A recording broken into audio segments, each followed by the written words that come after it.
Welcome to the Woodpreneur Podcast, the best podcast for the business and marketing side of the sawmill, lumber, and wood industry. What's a woodpreneur? If you have a business where you make money as a woodworker, sawmill owner, selling slabs, or a content creator, then you're a woodpreneur. My name's Steve Larosiliere, and I started Woodpreneur Life, Acres of Timber, and the Woodpreneur Podcast just for makers, wood entrepreneurs, and small business owners just like you. We're on a mission to empower thousands of wood businesses to grow sustainably and put out great products. Each week, I interview makers, sawyers, content creators, and 6- and 7-figure entrepreneurs that know the wood industry inside and out. With topics covering everything from the urban lumber movement, sustainable sourcing and design, we'll discuss the ins and outs of how to grow, monetize, and fully immerse yourself in the woodpreneur lifestyle. If you're a hobbyist, a full-time wood business owner, part-time entrepreneur who wants to become a content creator, or quit your day job to pursue your dreams, the Woodpreneur Podcast is just for you.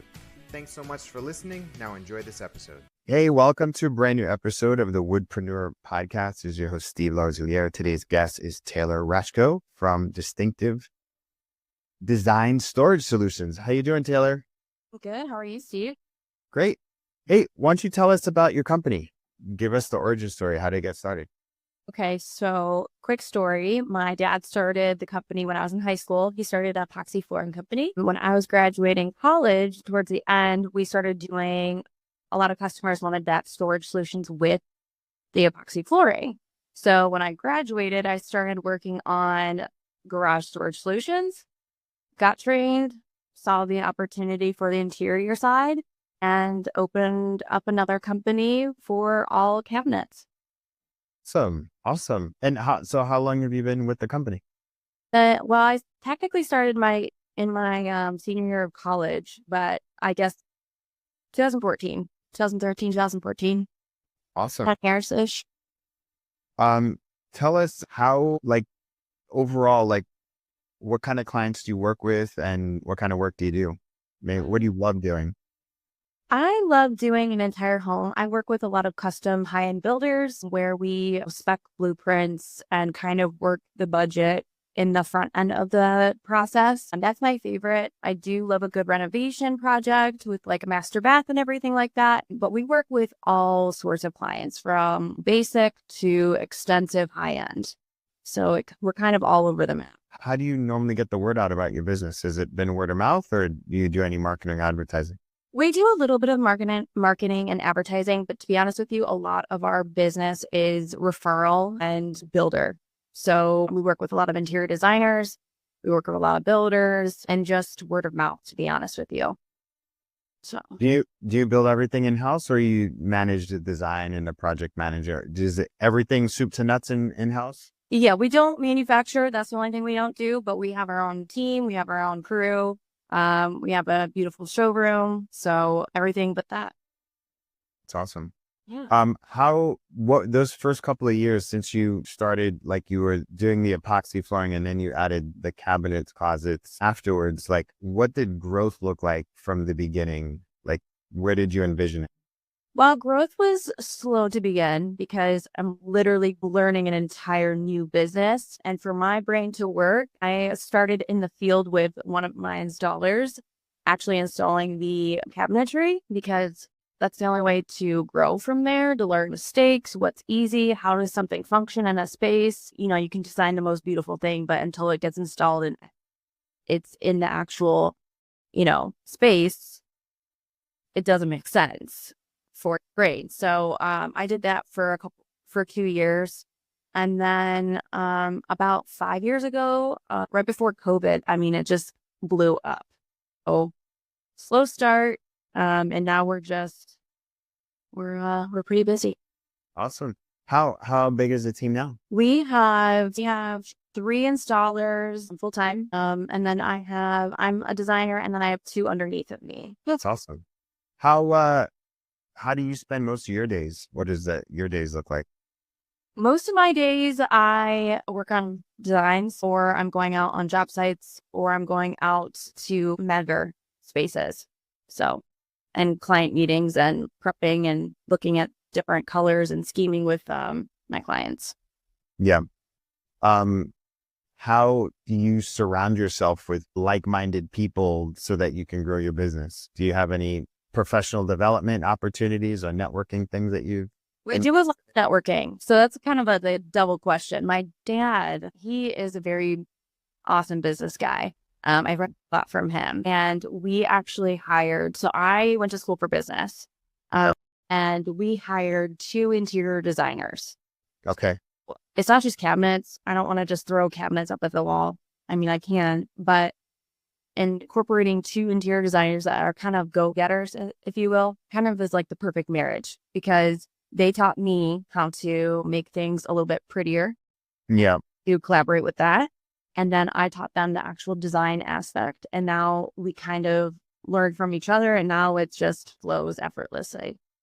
As far as networking, we do a lot of local networking things, like with the Home Builders Association. But we also go to the Closet Conference every year.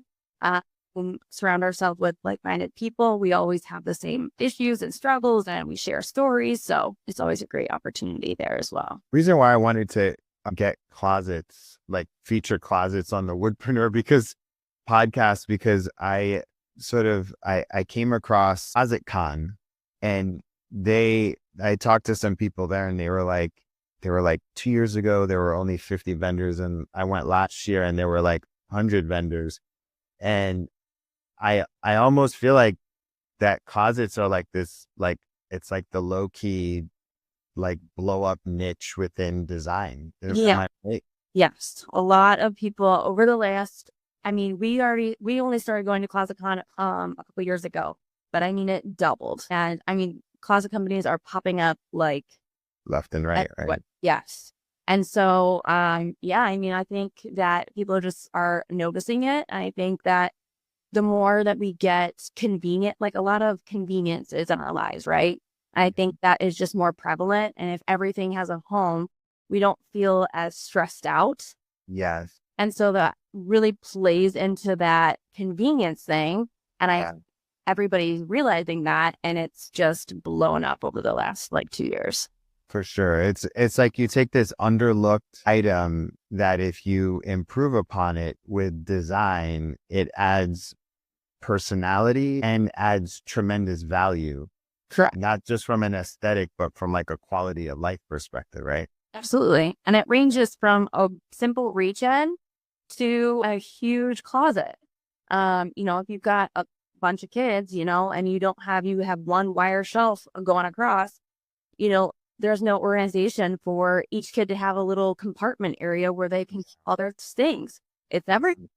So little minor changes like that improve a lot. And I think people are finally understanding that, grasping it, and taking of it.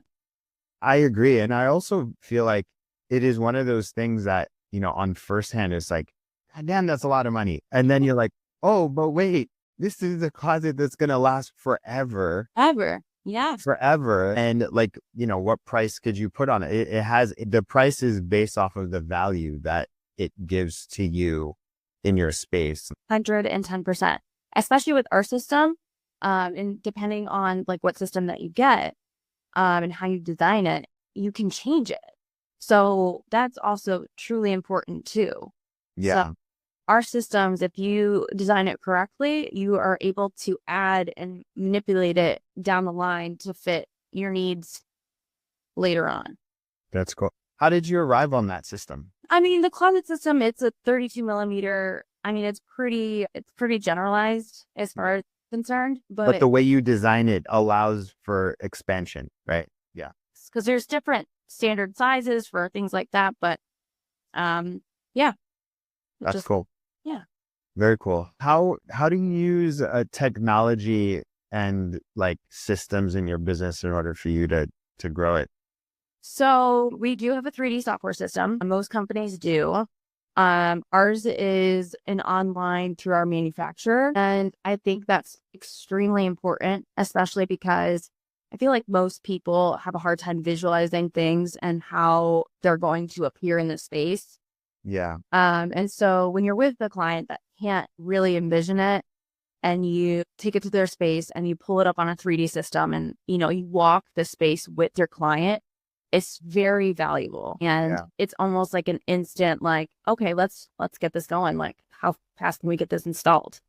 But I think it's extremely important. I also think it's extremely important for a showroom because people like to touch, they like to feel, they like to see what they're actually going to get. A lot of people have questions and you can answer them quickly and efficiently inside of that showroom, because they're there and they can, do it. Absolutely. Absolutely.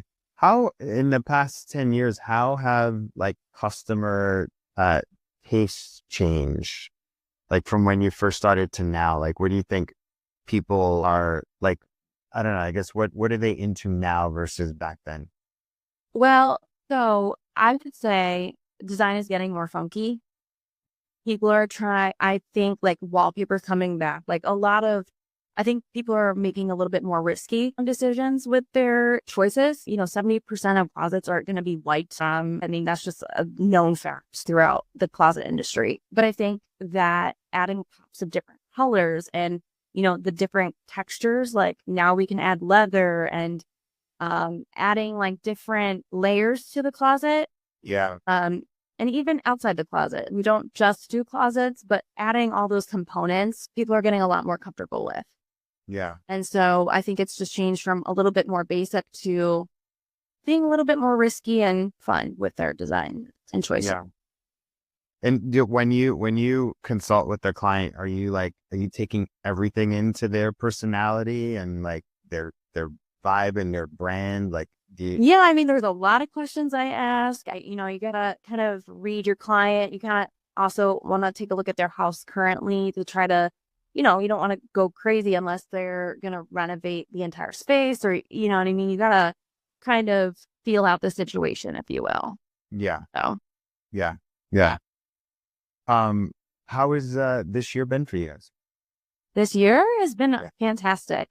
Numbers are up and, I mean, we're set to have a good 2025. Fingers crossed that it continues that way. And yeah. What are the plans for 2025? What are the plans for 2025?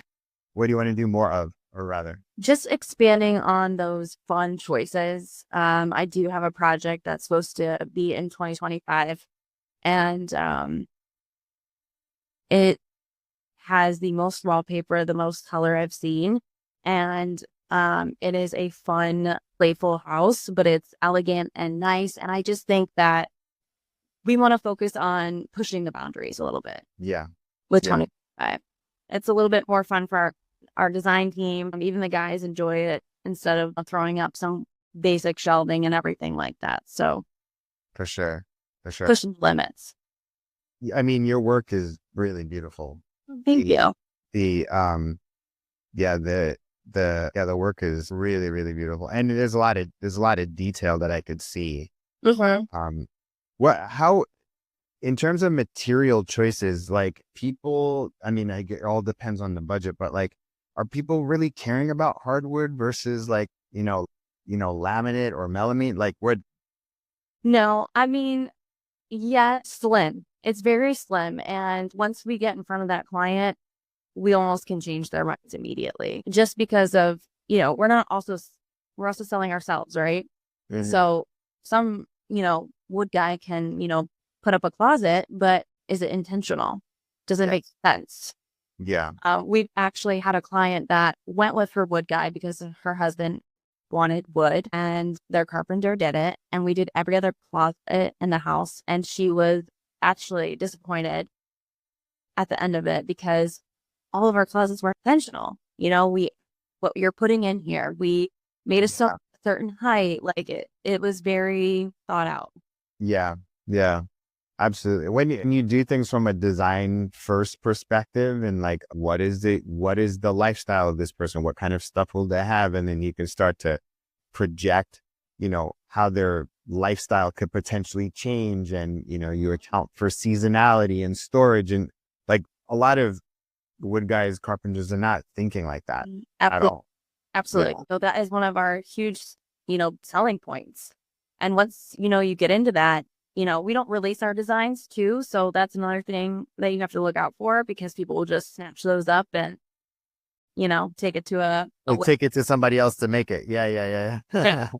So gotta be a little bit careful. But I mean, once, wood doesn't, it's slim once you get in front of their face and kind of show them what you can offer. For sure. For sure. Cool. What's exciting you about your business lately? Well, we have a lot of things going on. It's kind of, I don't want to say I can't tell you, but there are You can't tell me. things that are happening behind the scenes that are going to come out soon. We're going to be offering a lot more things Sure. like in 3D and being able to see it and to offer it to our customers visually as well. So there's a lot of things coming, but I will update you when I can tell you. Yeah. Update me ASAP. Yeah. ASAP. ASAP. Cool. All right. So there's a part of podcast where we brainstorm and you get to ask any marketing or business questions yourself. Like, is there anything that we can brainstorm and help you think through in your business? What's keeping you up at night? You know what? I've actually learned that you can't have things keep you up at night. I had to learn that a couple years ago. So I sleep, Okay. baby. That's good. That's good. Yeah. No, I mean, social media is,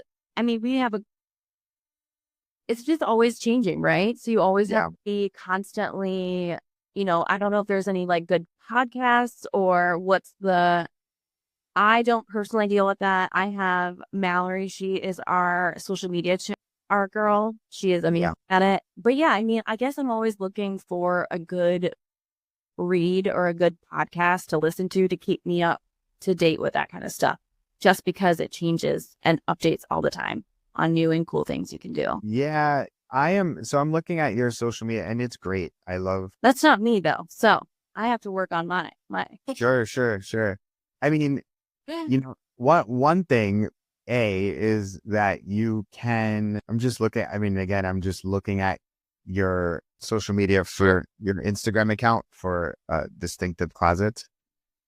One thing that I would love to see more is client reactions to your podcast. I'm sorry, to your closets. So if you can have client reactions to selfies with your clients in their closets, like walking through, or even, because I know that I'm looking at one where the Murphy bed one, I think a little bit more educational content about design, thinking through, like almost like solving your answering your clients' questions before they contact you in your social media. Okay. So like in your content. So like being able to say, hey, you got this closet, it's not good. This is these are the 3 things that you need to think about when designing a new closet. And then you give them that, right? Yeah. Or, have like a downloadable closet design template that people can get. And in order for them to get it, they need to DM closet to you, right? Yeah, that's clever. People do that. And then the other, I know that you guys have been in business for a long time. Like, I would love to see more community stuff, like in your community. Like, what are you doing in your community? Like selfies with your clients, like team pictures, profiles of your installers, right? Like, those are the types of things that like enable you to connect more to your people. Cause like your work speaks for itself and it sells itself, period. Right. But how you create more, because if the closet industry is growing and there's going to be more people entering the space, what you want to do is create a moat around your business. And how you do that is that you out educate everybody and you get everybody to know, like, and trust and love you more than everybody else. That's literally how you're going to work. Yeah, you're right. Is that helpful? Yeah, absolutely. For sure. I already have a couple ideas in my head now. Awesome. Cool. Well, thank you, Taylor. Taylor, tell everybody your website and your Instagram. My Instagram, what is that? Is it the distinctive_closets? Yes, it is. Distinctive_closets. And the website is Distinctive Design Storage Solutions. Awesome. Thank you so much, Taylor. This was a fun interview. I really appreciate you sharing your time and your expertise with our community. Absolutely. I had a blast. All right. Take care. Bye.